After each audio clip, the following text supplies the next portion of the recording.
Halo teman-teman, kami dari kelompok 5 hari ini akan membahas mengenai strategi pemasaran dalam bisnis retail. Sebelum memasuki pembahasan utama, kami akan memperkenalkan diri terlebih dahulu. Saya Julia Novita. Nama saya Esther Dwi Santalia. Nama saya Jessica Angelina. Perkenalkan, nama saya Ramya San Simanjunta. Nama saya Julia Novita. Saya di sini akan membahas mengenai strategi pemasaran retail. Strategi pemasaran retail adalah pernyataan yang menjelaskan mengenai hal-hal berikut. Yang pertama, target pasar retail. Target pasar retail adalah segmen-segmen atau kelompok-kelompok pasar atau pelanggan yang direncanakan oleh retail untuk dilayani terkait dengan keterbatasan sumber daya yang dimiliki dan sekaligus yang harus disiapkan oleh retail. Yang kedua, format yang direncanakan oleh retail untuk digunakan dalam memenuhi kebutuhan target pasar.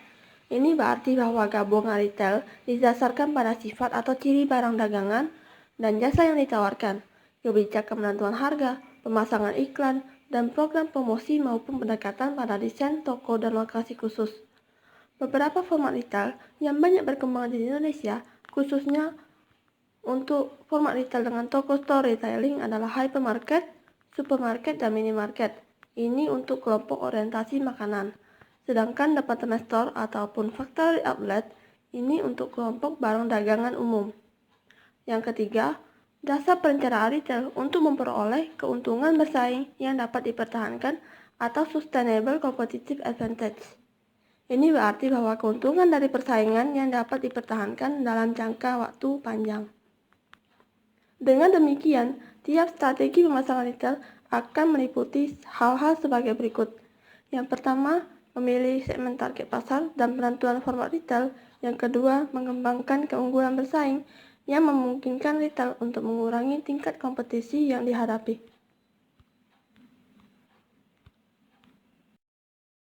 Selanjutnya ada bauran retail atau retail mix.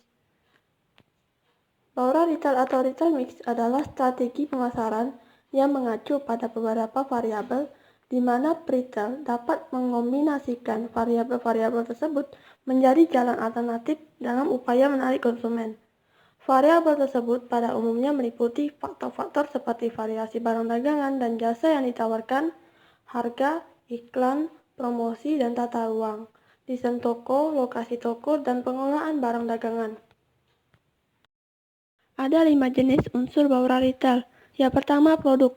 Produk adalah keseluruhan dari penawaran yang dilakukan secara normal oleh perusahaan kepada konsumen dalam memberikan pelayanan letak toko dan nama barang dagangannya.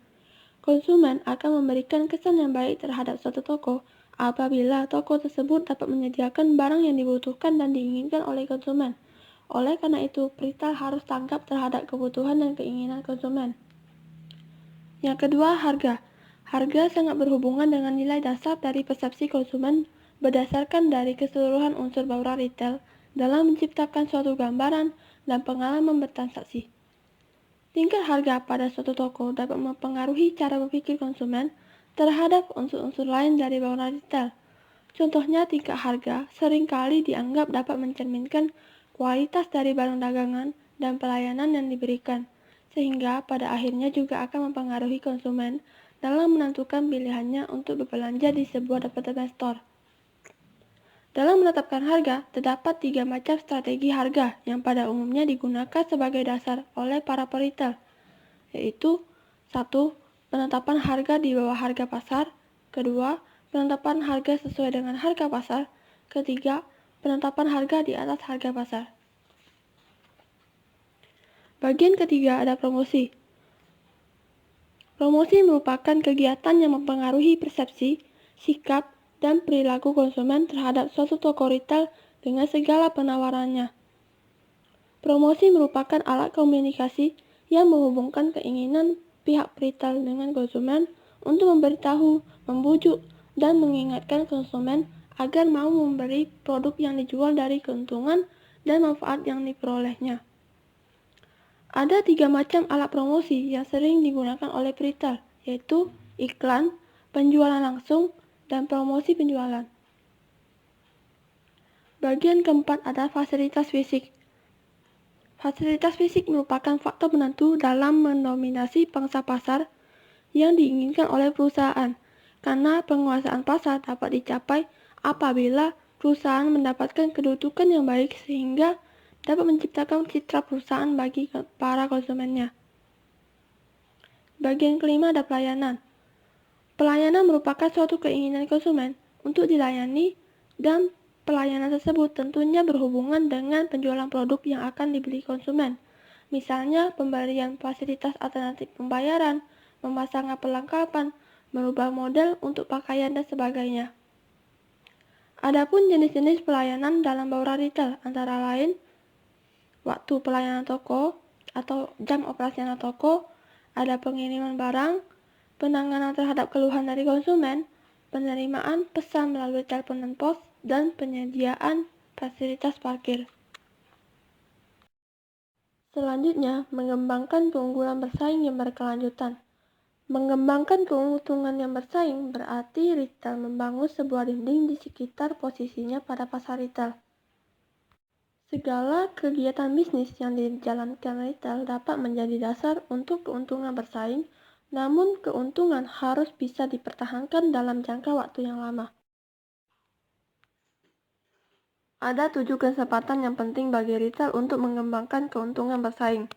Pertama, loyalitas konsumen, lokasi, manajemen SDM, sistem distribusi dan informasi, barang dagangan yang unik, hubungan para pedagang, dan layanan konsumen. Loyalitas konsumen berarti bahwa konsumen bersedia untuk berbelanja di lokasi retail. Memahami loyalitas konsumen secara utuh, diperlukan pendekatan pengukuran sikap atau attitudinal approach.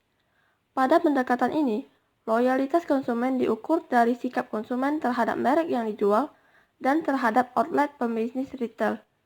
Pendekatan pengukuran sikap dapat diukur melalui kesediaan konsumen untuk menceritakan pengalaman belanja positif di outlet retail, minat untuk berkunjung dan berbelanja kembali di masa depan, serta kesediaannya untuk merekomendasikan kepada orang lain agar berkunjung pada outlet retail yang ada. Saya Jessica Angelina akan melanjutkan materi mengenai mengembangkan keunggulan bersaing yang berkelanjutan. Pertama, program loyalitas. Program-program loyalitas adalah bagian dari keseluruhan manajemen hubungan antar konsumen. Contoh program loyalty yaitu Sogo Department Store yang menyediakan kedua elemen dari loyalty program kepada pelanggan setianya. Untuk elemen Heart Reward, maka Sogo memberikan poin reward melalui Sogo Premier Card di mana poin reward tersebut dapat digunakan untuk pembelanjaan selanjutnya. Sedangkan untuk elemen soft reward, Sogo menawarkan pramuniaga khusus yang diinginkan oleh pelanggan untuk menemani pelanggan selama proses belanja, memberikan layanan antar gratis sampai ke rumah bagi pelanggan yang melakukan transaksi dalam jumlah yang sangat besar. Yang kedua, lokasi. Lokasi adalah faktor utama dalam pemilihan toko konsumen. Hal ini juga merupakan keuntungan bersaing yang tidak dengan mudah ditiru. Melalui pemilihan lokasi yang tepat, mempunyai keuntungan yaitu pertama, merupakan komitmen sumber daya jangka panjang yang dapat mengurangi fleksibilitas masa depan retail itu sendiri. Yang kedua, lokasi akan memengaruhi pertumbuhan bisnis retail pada masa yang akan datang. Area yang dipilih haruslah mampu untuk tumbuh dari segi ekonomi sehingga dapat mempertahankan keberlangsungan toko saat awal maupun di masa datang. Selanjutnya, yang ketiga ada manajemen sumber daya manusia. Pebisnis retail harus dapat menjalankan proses manajemen sumber daya manusia dengan baik yang dimulai dari perekrutan calon karyawan. Pada proses ini, pebisnis retail harus lebih dahulu menata struktur organisasi outlet retail sehingga mengetahui jumlah tenaga kerja, job description, dan profil yang dibutuhkan untuk setiap posisi pekerjaan yang ada. Yang kedua itu ada pelatihan kerja. Setelah karyawan diterima bekerja, maka Proses selanjutnya berkenaan dengan pelatihan karyawan, sehingga dapat menjalankan fungsi dan tanggung jawab pekerjaan yang dengan efektif dan efisien. Selanjutnya yang ketiga itu ada monitoring dan evaluasi kerja. Tahap selanjutnya ini pebisnis retail harus dapat memotivasi karyawan melalui sistem reward dan punishment di mana karyawan akan mendapatkan penghargaan atau hadiah pada saat menjalankan tugas dan tanggung jawab pekerjaannya. Selanjutnya yang keempat, sistem distribusi dan informasi.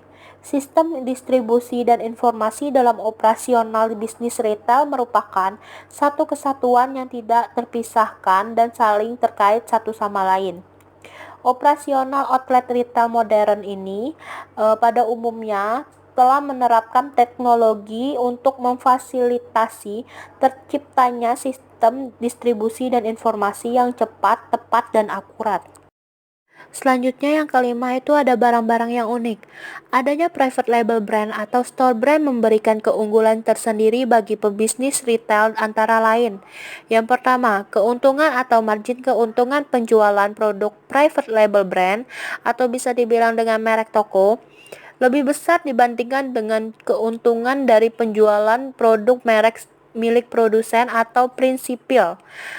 Yang kedua itu ada private label brand hanya dapat dibeli pada outlet retail tersebut beserta dengan cabang dari outlet retail dan tidak ditawarkan di outlet retail pesaing lainnya. Yang ketiga itu pebisnis retail memiliki kebebasan di dalam pengaturan display barang, harga serta promosi produk untuk private label brand. Sedangkan untuk penjualan produk merek prinsipil, tentunya pembisnis retail harus mengikuti aturan main yang ditetapkan oleh pemilik merek. Selanjutnya yang keenam, hubungan pedagang dan penjual. Dengan mengembangkan hubungan yang kuat dengan para pedagang atau penjual, retail bisa mendapatkan hak-hak eksklusif, yaitu 1. Untuk menjual barang-barang di sebuah daerah. Yang kedua, untuk mendapatkan istilah-istilah khusus dan membeli yang tidak tersedia untuk para pesaing yang kekurangan dalam hal tersebut. Ketiga, untuk menerima barang-barang terkenal dalam pengiriman yang singkat. Dan yang terakhir ada layanan konsumen. Layanan yang bagus adalah aset strategis yang berharga. Untuk membangun keuntungan yang bisa dipertahankan dalam jangka panjang, retail secara khusus tidak boleh hanya tergantung pada pendekatan tunggal seperti biaya rendah atau layanan yang bagus. Namun harus secara komprehensif membangun keunggulan secara terintegrasi. Saya Romi Simanjuntak, saya akan melanjutkan pembahasan mengenai strategi-strategi pertumbuhan. Di sini ada 4 strategi pertumbuhan. Yang pertama, penebusan pasar. Yang kedua, perluasan pasar. Yang ketiga, perkembangan format retail. Dan yang keempat, diversifikasi. 1. Penembusan pasar. Retail bisa mendapatkan hak eksklusif, yaitu 1. Untuk menjual barang di sebuah daerah. 2. Untuk mendapatkan istilah-istilah khusus dan membeli yang tidak tersedia. Kesempatan penembus pasar meliputi usaha-usaha langsung terhadap konsumen yang telah ada. Dengan menggunakan format retail sekarang, kita dapat mencapai strategi pertumbuhan ini dengan menarik konsumen pada target pasar. 2. Perluasan pasar. Kesempatan perluasan pasar ini menggunakan format retail yang ada dalam segmen pasar baru ini. Contohnya, Abercrombie dan Fitch adalah retail yang menjual barang dengan memiliki target pasar utama, yaitu anak kuliah, bukan anak SMU. 3. Perkembangan format retail. Kesempatan pengembangan format retail ini meliputi penawaran format retail baru, format dengan gabungan retail yang berbeda pada target pasar yang sama, contohnya Gramedia. Retail yang berdasar pada toko buku khusus menggunakan kesempatan pengembangan format saat toko mulai menjual buku-buku pada target pasarnya sekarang melalui internet. Yang keempat, diversifikasi. Kesempatan diversifikasi adalah saat retail memperkenalkan format retail baru secara langsung pada segmen pasar yang tidak termasuk. Kesempatan strategis dan keuntungan bersaing. Secara khusus, retail memiliki keuntungan bersaing terbesar dalam kesempatan-kesempatan yang sama. Melalui strategi retail mereka sehingga retail akan berhasil dalam kesempatan penembusan pasar yang tidak termasuk pasar baru dan tidak dikenal atau menjalankan format retail baru dan tidak dikenal. Kesempatan pertumbuhan global. Perluasan internasional adalah satu bentuk dari strategi perluasan pasar. Perluasan internasional berisiko karena retail yang menggunakan strategi pertumbuhan ini harus memahami perbedaan dalam peraturan pemerintah, tradisi budaya, pertimbangan-pertimbangan penyaluran yang berbeda dan bahasa. Siapa yang berhasil dan yang tidak? Retail khususnya toko retail khusus dengan nama merek yang terkenal dan retail makanan dengan pemberian diskon seperti Walmart, Carrefour, Giant memiliki keuntungan bersaing yang kuat saat bersaing secara global. Kunci keberhasilan. Di sini ada 4 retail yang telah menggunakan kesempatan dalam pertumbuhan internasional. Antara lain, 1. Keuntungan bersaing yang bisa dipertahankan secara global. 2. Kemampuan untuk menyesuaikan. 3. Budaya global. 4. Memiliki kecukupan modal. Nama saya Esther Dwi Santalia. Saya akan membahas mengenai strategi untuk masuk ke pasar luar negeri. Yang pertama ada investasi langsung, yaitu meliputi perusahaan retail berinvestasi dan memiliki divisi atau cabang yang membangun dan menjalankan toko di luar negeri. Yang kedua ada usaha gabungan. Usaha gabungan dibentuk apabila retail masuk menyatukan sumber dengan retail lokasi untuk membentuk perusahaan baru yang dimana kepemilikan, kendali, dan keuntungan dibagi. Yang ketiga ada penggabungan strategi. Yang dimaksud hubungan kolaborasi antara perusahaan-perusahaan mandiri. Dan yang keempat ada permintaan hak, yaitu menawarkan resiko terkecil dan membutuhkan investasi paling sedikit. Selanjutnya, proses perencanaan strategis pemasaran retail. Proses perencanaan ini adalah sekumpulan langkah-langkah yang dilalui retail untuk mengembangkan perencanaan retail secara strategis. Langkah ini menjelaskan bagaimana retail memilih segmen pasar. Langkah pertama yaitu menjelaskan tujuan bisnis atau misi bisnis. Langkah kedua yaitu melaksanakan pemeriksaan situasi, yang dimana audit atau pemeriksaan situasi adalah kegiatan untuk melakukan analisis kesempatan dan ancaman dalam lingkungan retail. Langkah kedua ini mempunyai 2 faktor, yaitu faktor pasar dan faktor pesaing. Lalu langkah yang ketiga yaitu menjelaskan kesempatan-kesempatan strategis. Setelah menyelesaikan audit, langkah selanjutnya adalah menjelaskan kesempatan dalam meningkatkan penjualan retail. Ada beberapa contoh kesempatan strategis yang muncul dari hasil audit situasi, yaitu pertama, contoh kesempatan strategis faktor pasar. Yang kedua, contoh kesempatan strategis faktor pesaing. Yang ketiga, contoh kesempatan strategis faktor lingkungan. Langkah keempat, evaluasi kesempatan strategis. Evaluasi ini menentukan kemungkinan retail untuk meningkatkan keuntungan bersaing yang dipertahankan. Langkah kelima yaitu menentukan tujuan khusus dan mengalokasikan sumber-sumber daya. Tujuan ini memiliki 3 komponen, yaitu pengolahan, kerangka waktu di mana tujuan harus dicapai, dan tingkat investasi yang diperlukan untuk mencapai tujuan tersebut. Lalu langkah keenam yaitu kembangkan penggabungan retail untuk melaksanakan strategi. Langkah keenam ini yang dimana setiap investasi akan dilakukan untuk mengendalikan dan mengevaluasi pengolahan. Yang terakhir langkah ketujuh yaitu evaluasi pengolahan dan buat penyesuaian, yang artinya jika retail memenuhi tujuan, perubahannya tidak akan diperlukan. Tetapi jika retail gagal, maka analisis ulang diperlukan. Analisis ulang ini diperlukan dengan peninjauan program pelaksanaan. Sekian presentasi kami hari ini. Jika ada yang ingin bertanya, silakan mengirim pertanyaan di kolom diskusi. Terima kasih.